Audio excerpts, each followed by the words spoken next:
تک آپ کی جو بات ہے وہ بتائیے کہ سر. میں نے اپنی تمام تصانیف کو کسی نہ کسی حوالے سے کسی ادب کی معروف شخصیت یا علم و ادب کے حوالے سے جنہوں نے مجھے تحرک بخشا ان کے حوالے سے اس کا انتساب کیا ہوا ہے. اور کچھ کتابیں ایسی ہیں جو 1983 82 84 میں چھپیں، وہ لیتھوں کا زمانہ تھا. کچھ کتابیں اب تو مجھے بھی نہیں ملتی جو اب نئے دور میں آئی ہیں، وہ 2013-14 ان میں ایک یہ فردیات فرحت ہے جو میں نے یہ اپنے والد محترم اور اپنی والدہ محترمہ کے نام انتساب کیا ہے. والد محترم جناب حافظ محمد علی امیر مرحوم اور والدہ محترمہ کی علمی بصیرت اور طرز تربیت کے نام، یہ پہلا انتساب ہے. یہ مجھے بہت خوشی ہوئی، سب سے پہلے میں نے کہا. پھر اس کے بعد شاعری آئی، تو شاعری میں میں نے جو میرے اساتذہ تھے جنہوں نے میری شخصیت کو پروان چڑھایا اور جو مجھے اس میں لے آئے، وہ ہے ان تمام مکرم و محترم اساتذہ کرام کے نام جنہوں نے مجھے شاگرد ہونے کا اعزاز بخشا اور مجھے علم و ادب سے سرفراز کیا. کیا بات ہے. یہ میں نے کیا.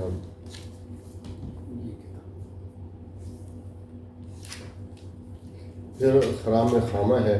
خرام خامہ یہ کتاب ہے، یہ ہم خواتین کے حوالے سے یہ انتساب میں نے اپنے پوتوں کے نام کیا ہے، محمد حسین عباس اور محمد باقر رضا کے نام، جو میرے بیٹوں کے بیٹے ہیں. پھر اس کے بعد مضامین فرحت عباس، یہ کتاب جو ہے تنقیدی مضامین پر مشتمل ہے اور اس کو میں نے بر صغیر کے ممتاز نقاد پروفیسر اسلم ادیب، ڈاکٹر اسلم ادیب اور پروفیسر ڈاکٹر نصر اللہ خان ناصر کے نام کیا. جائزے جو ہے وہ میں نے عصر حاضر کے حوالے سے جو بہت بڑے نقاد ہیں اردو زبان کے معتبر معروف دانشور پروفیسر ڈاکٹر اے بی اشرف صاحب، جو ترکی میں ہیڈ آف ڈپارٹمنٹ میں اور ملتان کے رہنے والے ہیں، جنہوں نے میری علم و ادب کے حوالے سے میری رہنمائی کی. جائزے یہ جائزے اور اس کے ساتھ ہی سفیر نقل و نظر میرے جو شاعری کے استاد ہیں محترم نقوی احمد پوری اور جناب حزین صدیقی صاحب، یہ ان کے نام. اور اسی طرح سریر خامہ اور خامہ فرسائی، وہ پروفیسر ڈاکٹر فتح ملک صاحب کے نام ہیں اور افتخار عارف صاحب کے نام، وہ اس وقت کتاب آ نہیں سکتی. تو یہ مجموعی طور پر کتنی تصانیف آپ کی 20 کے قریب میری کتابیں آ چکی ہیں، اور جن میں میرے پاس اس وقت موجود دوسرے ایڈیشن کو تو کچھ کتابیں ایسی ہیں جن کے کئی ایڈیشن آ چکی ہیں، باقیوں کے ابھی آنے ہیں. تو 10-11 کے قریب میرے پاس نسخے پچھلی کتابوں کے موجود ہیں، اور جو مستقبل میں دوبارہ زیور طباعت سے آراستہ ہوں گے. اور اس طرح کل اگر ملایا جائے تو اب تک میں مطبوعہ اور غیر مطبوعہ ملا کے 34 کے قریب تخلیقات کر چکا ہوں، کتابیں لے چکا ہوں. ابھی جو آنے والی ہیں ان میں ہائیکو شامل ہے، ان میں جو فردیات نمبر 2 دوسرے پہلے فردیات فرحت آئی تھی، اب فردیات فرحت اور آئے گی جس میں ایسے اشعار ہیں جو ایک شعر کہا جاتا ہے. پھر متنوں پر مشتمل اور مقطوں پر مشتمل ایک کتاب آئے گی جو صرف مقطع ہوں گے اور متن ہوں گے، وہ انشاءاللہ اردو ادب کے حوالے میں کروں گا. یہ وہ کتابیں ہیں جن کو لکھتے وقت، جن کا اظہار کرتے وقت یا جن میں شاعری کرتے وقت میرے ذہن نے خود بخود تحرک دیا مجھے، اور میں لکھتا چلا گیا، اور آج اللہ تعالیٰ نے اس منصب سے نوازا ہے. ماشاء اللہ. اچھا ڈاکٹر صاحب یہ فرمائیں، یہ تو 34 کے قریب جو ہے وہ آپ کی اپنی تخلیقات ہیں، ٹھیک ہے؟ جی جی. آپ پہ کیا کیا کام ہوا، کتنے مقالے لکھے گئے اور کتنی کتابیں لکھی گئی، کتنا کام ہوا، اس کی تفصیل آپ نے بہت اچھی بات کی. ایک تو بک ڈائجسٹ نے مجھ پر پورا نمبر نکالا، اس کا یہ سر کب ہے؟ نام ہے، یہ پچھلے سال اچھا پچھلے سال یہ ہے اس کا بک ڈائجسٹ یہ نمبر ہے. اور اس میں جو بڑے معروف شاعر ہیں، نقاد ہیں، ان کی آراء شامل ہیں بہت ساری. اس کے علاوہ ایشین نیوز نے مجھ پر ایڈیشن نکالے. اس کے علاوہ 4-5 یونیورسٹی ہیں.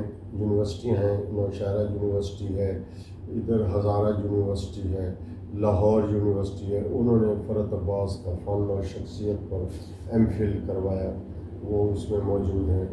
وہ مقالے لکھے گئے. لکھے گئے یا ابھی لکھے جا رہے ہیں؟ نہیں لکھے گئے، ابھی تو اور آئیں گے. اور ابتدا ہے.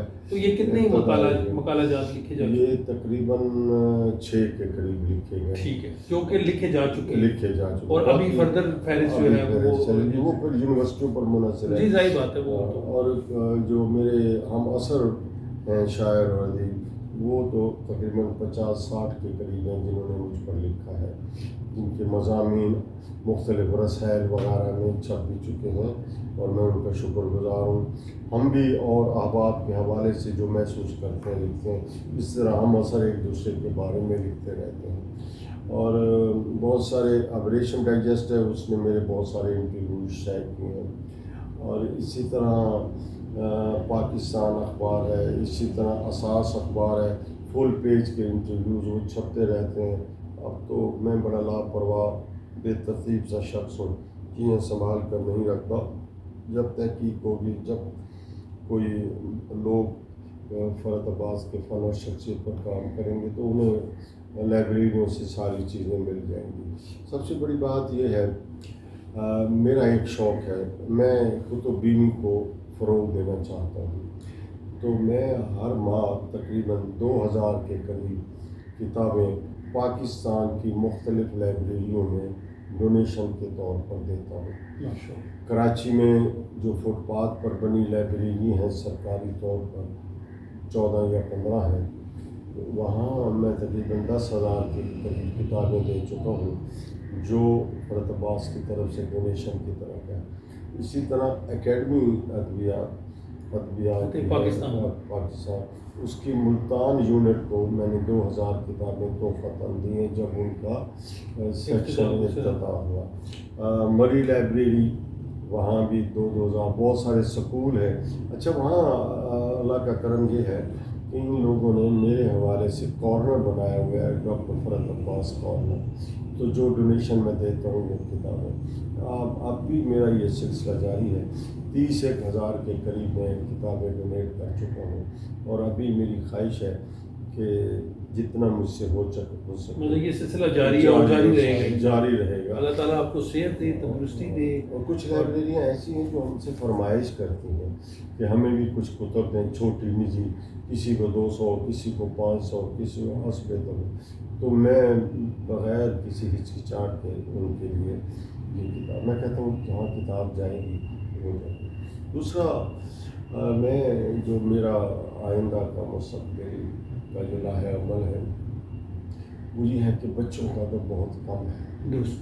تو میں بچوں کے ادب کے حوالے سے صحت کو بھی شامل رکھا ہے، سماج کو بھی شامل رکھا ہے، اور باقی جو روزمرہ امور کے حالات ہیں اس کو بھی، شاعری کو بھی، اس کو علم و ادب کے حوالے سے میں کتابچوں کی شکل میں، کتابچہ تو میں نہیں کہنا چاہتا، کتاب کی شکل میں 32 صفحات پر مشتمل وہ میں لاتعداد کتابیں تحریر کر کے لائبریریوں میں، اسکولوں میں، کالجوں میں بانٹنا چاہتا ہوں تاکہ وہ لوگوں میں کتب کو فروغ ہو. جی السلام، میں بس گھنٹے تک آ رہا ہوں. اچھا سر، القائم کے حوالے سے بھی آپ ذکر ہو گیا، کال بھی آ گیا آپ کو، آپ کے پیشنٹ انتظار کر رہے ہوں گے. جی ہاں. تو القائم کے اوپر تھوڑا سا آپ بتا دیں. القائم وہاں کیا سلسلہ ہے، وہاں پروگرامس کا کیا سلسلہ، پوری ڈیٹیل. آپ نے بڑی اچھی بات کی. میرے والد محترم نے انسانیت کی خدمت کے لیے ہمیں ڈاکٹر بنانا چاہا، ہم بن بھی گئے. ان کی خواہش تھی کہ وہ خود بھی ڈاکٹر بنے، لیکن جب قائد اعظم کی تحریک جاری تھی تو وہ وکیل بن گئے. لیکن ان کے اندر کا جو ڈاکٹر بننے کا خواہش تھی یا ایک طلب تھی، وہ دفن نہ ہوئی، تو لہٰذا انہوں نے اپنے بچوں کو ڈاکٹر بنایا۔ تو جب ہم ڈاکٹر بن گئے تو میرے والد محترم نے کہا کہ فرحت میری خواہش ہے کہ ہم ایک ہسپتال بنائیں۔ میں نے ان کی خواہش کی تکمیل میں ان کی زندگی میں ہی القائم ہسپتال کو اسٹیبلش کیا 2003 سے۔ وہ آتے تھے، خوش ہوتے تھے اور مجھے فرماتے تھے کہ فرق میں تجھ سے راضی ہوں، تو نے بہت اچھا کام کیا۔ اب اس میں نے انسانیت کی خدمت یہ طب ہے کرتا ہوں، مریضوں کی شفا کے لیے بھی اللہ مجھے رزق بھی دیتا ہے، لیکن میں پیسے کے پیچھے نہیں بھاگا، اللہ کا شکر ہے۔ لیکن میں اپنے شوق کی تکمیل کے لیے میں نے کیا کیا، سب سے پہلے تو میں جب اپنا ہسپتال یا کوئی جگہ بناتا ہوں تو نماز کی جگہ بناتا ہوں، جائے نماز۔ تو سب سے پہلے القائم میں نے جب اسٹیبلش کیا تو وہاں نماز کی جگہ بنائی۔ نماز کی جگہ بنانے کے بعد پھر میں اپنی لائبریری بناتا ہوں۔ تو میری لائبریری 3 یا 4 کمروں پر مشتمل ہوتی ہے، اس میں ایک ہال بناتا ہوں، اگر ہال نہیں ہوتا تو کمروں کے اندر بیٹھ کر ادبی نشستیں کرتا ہوں۔ تو اب جو موجودہ صورتحال ہے، 2 میرے ایگزیکٹو رومز ہیں، ایک چھوٹی لائبریری اور ایک بڑی لائبریری۔ بڑی لائبریری میں 50 آدمی آ جاتے ہیں، چھوٹی لائبریری میں 15 آ جاتے ہیں، جہاں ہم بیٹھ کر تقاریب کرتے ہیں جو ہر اتوار کو ہوتی ہے کسی تعطل کے بغیر، اور 11 بجے سے 1 بجے تک۔ 1 بجے پھر ہم سب احباب کو محاضرہ تواضع کر کے رخصت کرتے ہیں۔ لیکن ہاسپٹل کے ٹائم عموماً شام کو ہوتے ہیں، تو صبح 10 بجے سے 12 بجے تک کوئی بھی رائٹر مجھ سے ملنے بھی آ سکتا ہے، بیٹھتے بھی ہیں، گپ شپ بھی کرتے ہیں، کوئی کتاب ایک دوسرے کو دینی ہو وہ بھی دیتے ہیں۔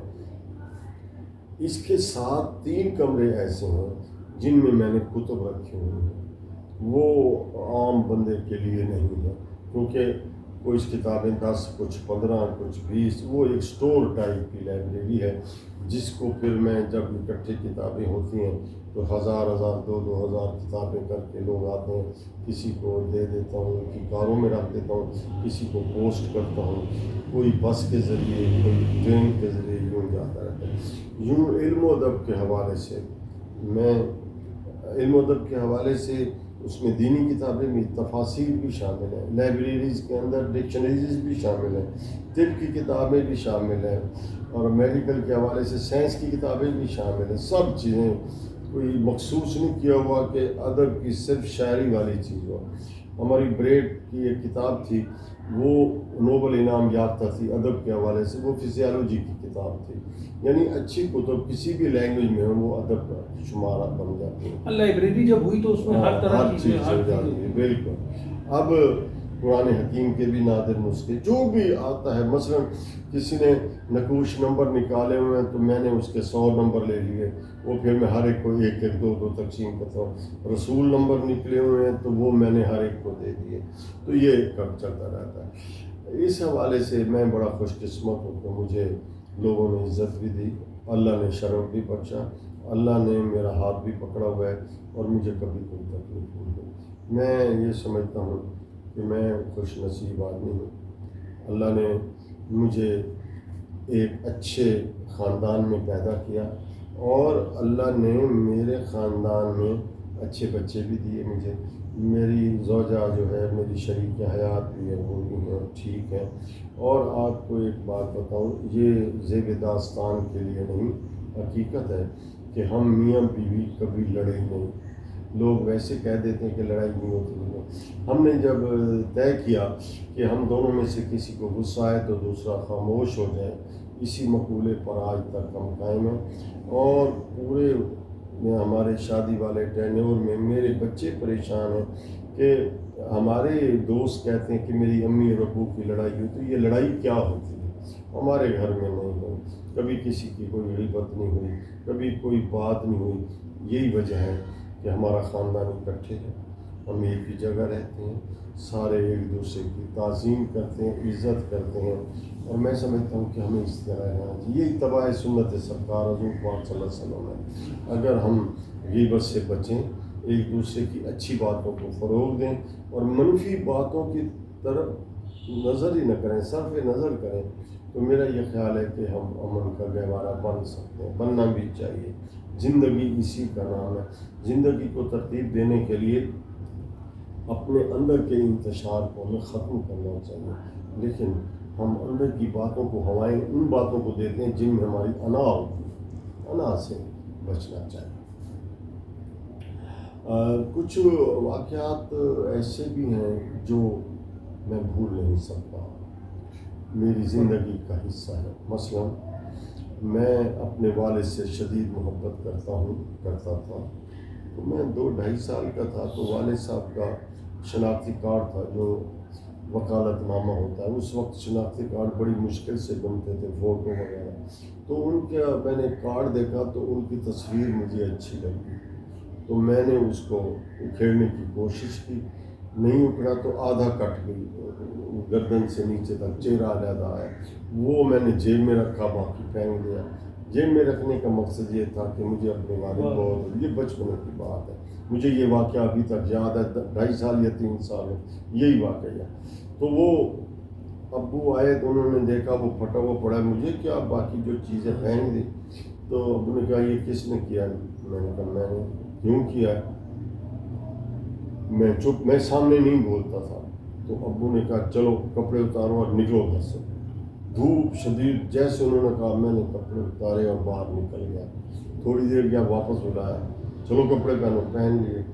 کیوں پھاڑا تھا؟ میں نے کہا ابو وہ مجھے اچھی لگی تھی تو اس لیے۔ کدھر ہے؟ میں نے جیب سے نکالی تھی۔ انہوں نے مجھے اپنے گلے لگایا اور کہا بیٹے اس کو اس طرح نہیں، مجھے کہتے میں دیتا آپ کو۔ تو اب وہ ہوا، پھر تصویر چپکائی گئی وغیرہ وغیرہ۔ ایک تو مجھے یہ واقعہ نہیں ہوتا۔ دوسرا یہ ہے کہ میں نے پڑھائی کے دوران انتہائی مشکل حالات میں اپنی ایجوکیشن کی، تو اس کا یہ ہے کہ ٹیوشن پڑھائی MBBS کے دوران، ریڈیو کے پروگرام کیے، والد صاحب سے جو کچھ مل جاتا، وہ پرنسپل تھے لیکن اس وقت تنخواہ 340 روپے تھی، ہاسٹل میں رہتا تھا۔ تو وہ ایسا ہوا کہ عید کے دنوں میں بہاولپور سے ملتان نہیں جا سکتا، کرایہ نہیں تھا آنے جانے کا۔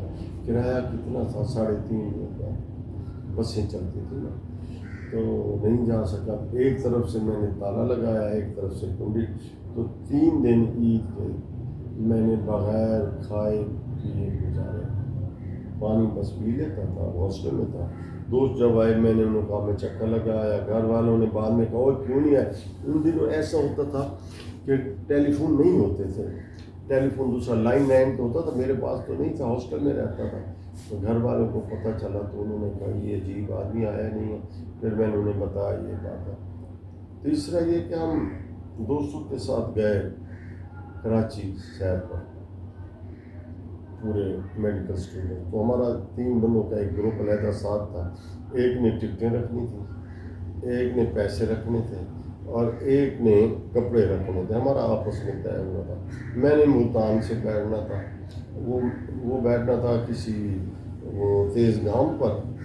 تو میں جب ملتان میں آیا تو وہ تیز گام تو نکل چکی تھی، بعد میں تیز رو آئی جو کوئٹہ کی طرف جاتی تھی۔ تو آگے میرے دوست تو بیٹھ کے چلے گئے، میں اس پر بیٹھا، دیکھوں تو پتہ چلا سما سٹا کہ وہ تو کسی اور میں بیٹھ گیا۔ تو آگے یا کوئی ایسی ٹرین تھی۔ اب جب میں حیدرآباد پہنچا تو میرے پاس کچھ بھی نہیں تھا، پیسے نہیں تھے، ٹکٹیں تھیں 3 دوستوں کی، وہ تو چلے گئے اپنے بیچز کے ساتھ۔ وہاں جب پہنچے تو پھر میں حیدرآباد ویسے ہی اتر گیا، میرے ماموں وہاں تھے رشتے میں، تو میں نے کہا وہ میں ڈھونڈ لوں گا، لیکن نہ مجھے جگہ کا پتہ نہ کچھ۔ امان اللہ ان کا نام تھا۔ اب میں ویسے چلتے چلتے کسی ہوٹل پر پہنچا، کھانا بھی نہیں کھایا ہوا تھا، کچھ بھی نہیں تھا۔ تو میں نے ہوٹل والے کو کہا کہ میں میڈیکل اسٹوڈنٹ ہوں، تو میں نے بہاولپور جانا ہے۔ اس نے چونکہ کہا کہ ہم کسی میڈیکل اسٹوڈنٹ کو پیسے ویسے نہیں دیتے، یہ نہیں کرتے، وہ نہیں کرتے۔ میں نے کہا یہ بات نہیں ہے، میں اس لیے نہیں کہہ رہا، مجھے کوئی کام دے دیں، جب میرا کرایہ بن جائے تو میں واپس چلا جاؤں گا۔ اس نے کہا چل برتن دھو۔ میں برتن دھونے لگ گیا، تو 3 دن وہاں میں برتن دھوتا رہا۔ اب میرے یہ تھا کہ کسی طرح پیسے پورے ہوں، 2 روپے یا 1.5 روپیہ لگتا تھا، یہ بہت پرانی 1975 کی بات ہے. ایک دن میں اچانک برتن دھو رہا تھا تو ایک گاڑی آئی اور اس میں سے ایک بندہ نکلا, اس نے ناشتہ لیا. وہ میں نے دیکھا وہی میرے ماموں تھے. میں تو بھاگ گیا وہاں سے. میں نے کہا کیا کہیں گے کہ میں برتن دھو رہا ہوں. تھوڑی دیر وہ مجھے آواز دے ذرا, وہ لے کر چلے گئے. تو میں واپس آیا تو کہتے کدھر گیا, تو اس نے مجھے گالی والی دی. میں نے کہا میں یورین کرنے گیا تھا. تو ویسے ہی میں نے کہا وہ کون تھے؟ وہ ہمارے صاحب ہیں, وہ سامنے رہتے ہیں, وہ تھوڑی سی دور سامنے کراس کر کے رہتے تھے. میں نے کہا اچھا. تو اب میرے ذہن میں آیا کہ میں جاؤں. میں نے کہا نہیں, یہ تو بےعزتی کی بات ہے. پھر میں نے 3 دن ہو چکے تھے. میں نے کہا کتنے میرا کرایہ ہو جاتا ہے, لیا اور گھر چلایا اپنا. کالج چلنے کے بعد 2-2.5 ماہ کے بعد میں گھر گیا تو میرے گھر میں وہی آئے ہوئے تھے. السلام. میں نے ویسے پوچھ لیا اس کار کا کیا حال ہے, نیلے رنگ کی جو کار تھی یہ وہ. اس نے کہا تجھے کیسے پتا ہے؟ یہ تو کسی کو, میرے رشتے داروں کو نہیں پتا. میں نے کہا اچھا اچھی بات. نہیں پہلے تو یہ بتا, تو یہ پتا کیسے چلا؟ میں نے کہا میں نے ویسے کہا. اس نے کہا نہیں بتاؤ. تو میں نے پھر انہیں بتایا کہ میں وہاں, انہوں نے مجھے زور سے تھپڑ لگایا. میں نے کہا مجھے جگہ کا نہیں پتا تھا, نہ ٹیلی فون تھا یہ وہ. تو یہ میں نے اپنی انا کو قربان نہیں کیا, محنت کر کے واپس آیا اور اپنے کام کاج میں لگے رہے. میں یہ کہتا ہوں زندگی کا سفر بڑا مختصر بھی ہے, طویل بھی ہے. زندگی میں کوئی شارٹ کٹ نہیں, مشکلات آتی رہتی ہیں.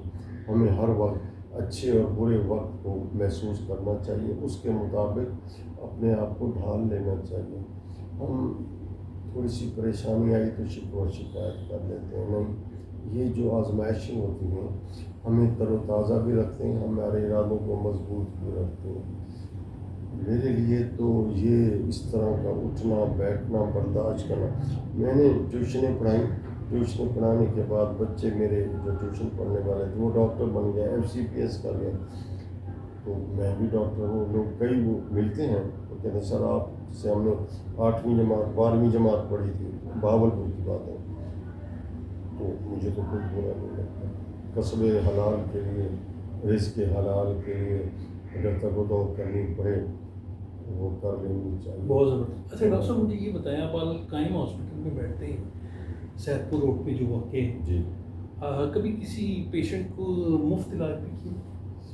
آپ نے بڑی اچھی بات کی. میرا خیال یہ ہے کہ ایک تو ایڈس کے حوالے سے اور ہیپاٹائٹس B/C کے حوالے سے اور منشیات کے حوالے سے اور ٹیوبرکلوسس کے حوالے سے واحد ہمارا سینٹر ہے جو فری میڈیسن دیتا ہے. اور ہر جمعرات کو تو ایڈس کے مریض اور TB کا مریض تو کسی بھی وقت آ جاتا ہے, ہم فری میڈیسن بھی ساتھ دیتے ہیں. دوسرا ایک ٹرینڈ ہے کہ اگر ڈاکٹر پیسے نہ لے تو وہ کہتے ہیں ڈاکٹر یہ اچھا نہیں ہے, ورنہ یہ سید پور روڈ پر یہ تصور ہے کہ تو جس کے پاس پیسے نہیں ہوتے, جو نہیں دے سکتا, میری طرف سے نہیں. اور ایسا وقت بھی آیا کہ میری کلینک میں 37 مریض تھے تو 29 مریض فری ہوتے تھے. میرے ڈسپینسر کہتے تھے کہ سر یہ آپ یہ دیکھیں فلاں فلاں فلاں. میں کہتا تھا نہیں اللہ دے گا, میں اپنی جاب سے پیسے دے رہا. فری میڈیسن دے کر, فری چیک اپ کر کے کسی مریض کو, اور جو ایسا ہے جو مستحق ہے اس کی امداد کر کے جو لطف آتا ہے, میرا خیال ہے عام خوشیوں سے بہت بڑا ہوتا ہے, بڑا سکون ملتا ہے. ہمارے ہاں یہ سسٹم جاری و ساری ہے.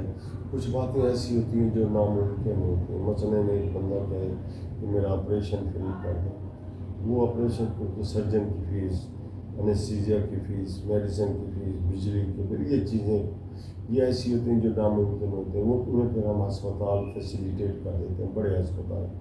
لیکن ہمارے یہاں کنسلٹیشن ٹیسٹ جو ہم فری کر سکتے ہیں وہ.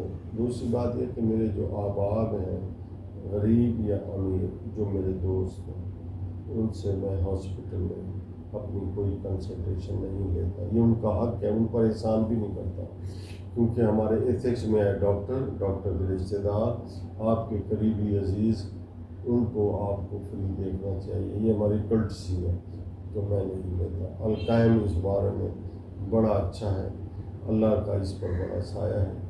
نبی پاک صلی اللہ علیہ وسلم کی بڑی رحمت ہے، ہم اس کا خیال کرتے ہیں اور اپنی قدروں کو پالیں گے۔ اچھا سر بتائیے کہ القائم نام کیسے تجویز کیا آپ نے؟ ہاں، پہلے میں نے نام رکھا تھا النعمت پھر شفا، پھر پتہ چلا وہ ہے۔ تو ایک دن ہم بیٹھے تھے، ہم القائم یونیورسٹی بھی بنا رہے ہیں، وہ ویسے ہی ہم بیٹھے تھے کہ کیا نام رکھیں، تو ذہن میں آیا کہ ہسپتال اس کو قائم دائم رہنا چاہیے، تو ایک تو اللہ تعالیٰ کا نام ہے القائم، ہر وقت قائم رہنے والا۔ تو جب یہ ذہن میں آیا تو ہم نے طے کیا کہ القائم رکھتے ہیں، اور یہ میری بیگم نے نام تجویز کیا، انہوں نے کہا آپ القائم رکھ دیں، تو بس وہ میرے ذہن کو کلک ہوا، والد صاحب سے منظوری لی اور القائم رکھ دیا۔ تو اللہ تعالیٰ کا کام ہے، چل رہا ہے، لوگوں کا فیض جاری ہے، لوگ آتے ہیں، اس پر اعتماد کرتے ہیں، اور ہم نے کبھی کوشش کی ہے کسی مریض کے ساتھ زیادتی ہونا۔ بہت فکر انگیز گفتگو، بڑی جذباتی اور بڑی خوبصورت گفتگو کی آپ نے۔ آپ کے ٹائم کا بہت شکریہ، بہت لطف آیا آپ سے بات کر کے، اور اللہ تعالیٰ اسی طرح آپ کا یہ القائم ہاسپٹل کی جو فیوز و برکات ہیں وہ جاری رکھے، اور ادبی حوالے سے جو آپ کا ایک سلسلہ یہ چل رہا ہے، ایک اور میڈیکل کے حوالے سے طب کے شعبے میں جو آپ کر رہے ہیں اس کا بھی جو ہے اللہ تعالیٰ آپ کو اجر بھی دے، اور یہ سلسلہ اس طرح جاری و ساری۔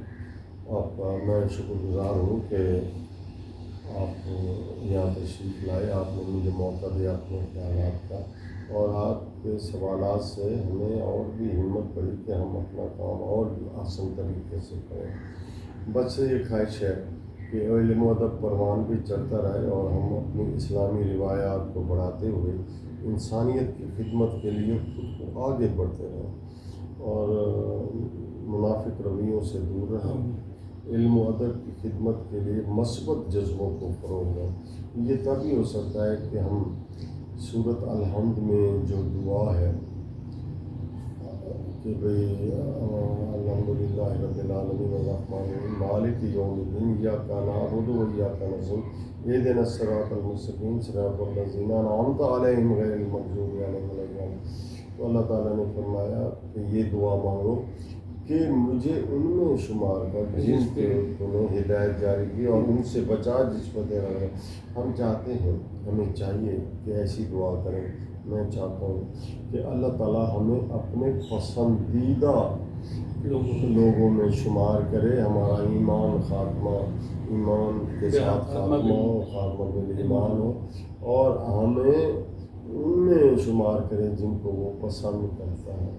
یہ بس ایک چیز ہے جس سے میں نفرت کرتا ہوں، دشمنی رکھتا ہوں، وہ ہے شیطان سے، شیطان مردوں سے، باقی کسی سے کوئی نفرت نہیں۔ سر کوئی کلام عطا ہو آخر میں، کوئی غزل سنا؟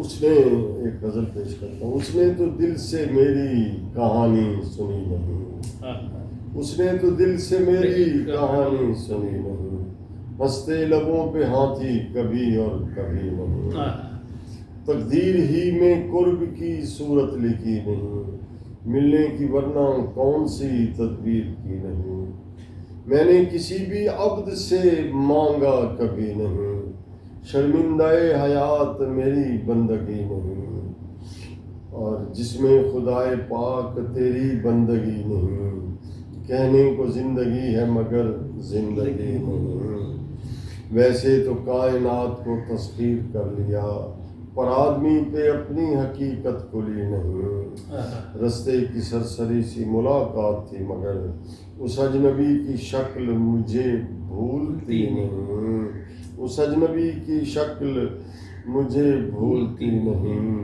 ہم اکثر اس طرح بے نظر دیکھتے رہے، لرزش نقاب رخ پہ ذرا بھی ہوئی نہیں، اور وہ عرض مدعا پہ بگڑتے چلے گئے، گو چشم تر نے بات بنائی بنی نہیں، جو چشم تر نے بات بنائی بنی نہیں، رستے کی سرسری سی ملاقات تھی مگر اس اجنبی کی شکل مجھے بھولتی نہیں، فرحت ہر ایک شخص کو سمجھو نہ اپنا دوست، فرحت ہر ایک شخص کی فطرت بنی ہے۔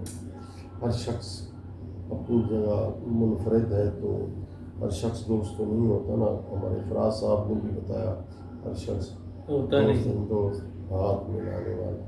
تو بس اس طرح لائف چل رہی ہے۔ ایک اور غزل اگر یاد آتی ہے؟ یہ اور بات کہ اس خاک سے بنا ہوں میں، میرے وجود میں جھانکو تو ناخدا ہوں میں۔ یہ اور بات کہ اس خاک سے بنا ہوں میں، میرے وجود میں جھانکو تو ناخدا ہوں میں۔ یہ آندھیاں میرا ملبوس گرد سرمایہ، مجھے کوئی بھی نہ تھامے کہ ایک ہوا ہوں میں۔ بس ایک گونج سی پھرتی ہے اور کچھ بھی نہیں، بھٹک گئی ہے جو صحراؤں میں وہ صدا ہوں میں۔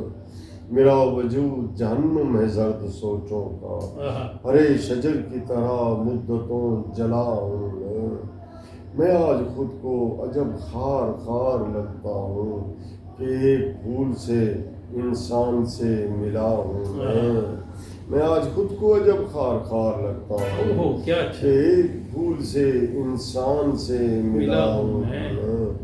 کسی طرح سے مجھے اب سمیٹ لے کوئی، سمندروں کی طرح پھیلنے لگا ہوں میں۔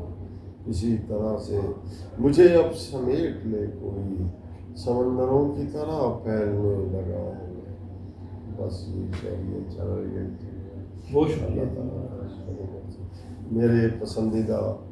میری پسندیدہ کتاب قرآن مجید، میرے پسندیدہ معلم میرے حضور پاک خاتم النبیین حضور پاک صلی اللہ علیہ وسلم، حضرت محمد صلی اللہ علیہ وسلم، میرے پسندیدہ امام حضرت علی علیہ السلام، میری پسندیدہ شاعر جناب عبدالحمید ادم، میرے پسندیدہ استاد میرے والد محترم، میری پسندیدہ شخصیت جنہوں نے میری تربیت کی میری والدہ، میرا پسندیدہ گھرانہ اہل بیت، اور میرا پسندیدہ پیشہ ڈاکٹری، میرا پسندیدہ مشغلہ شاعری، ادب اور یہ زراعت کے ساتھ جو میرا وہ ہے، اور میرا پسندیدہ جلوہ دیکھنا بچوں کو دیکھنا۔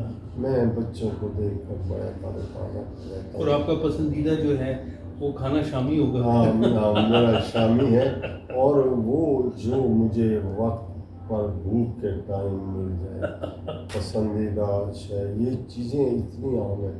پسندیدہ لباس جو لوگوں کو اچھا لگے، پسندیدہ کھانا جو بھوک مٹا دے، اور پسندیدہ وقت جو اللہ کی یاد اور لوگوں کی خدمت میں صرف ہو گئے۔ پسندیدہ کتاب میری قرآن مجید ہے، اور اس کے ساتھ میں نہج البلاغہ کا مطالعہ کرتا ہوں۔ اس میں علم و حکمت کی باتیں، حضرت لقمان کی باتیں، اور تمام ان انبیاء کی باتیں جن کا ذکر اللہ تعالیٰ نے کیا، اس میں بڑی حکمت ہے۔ وہی حکمت ہماری علم و ادب کی بنیاد ہے۔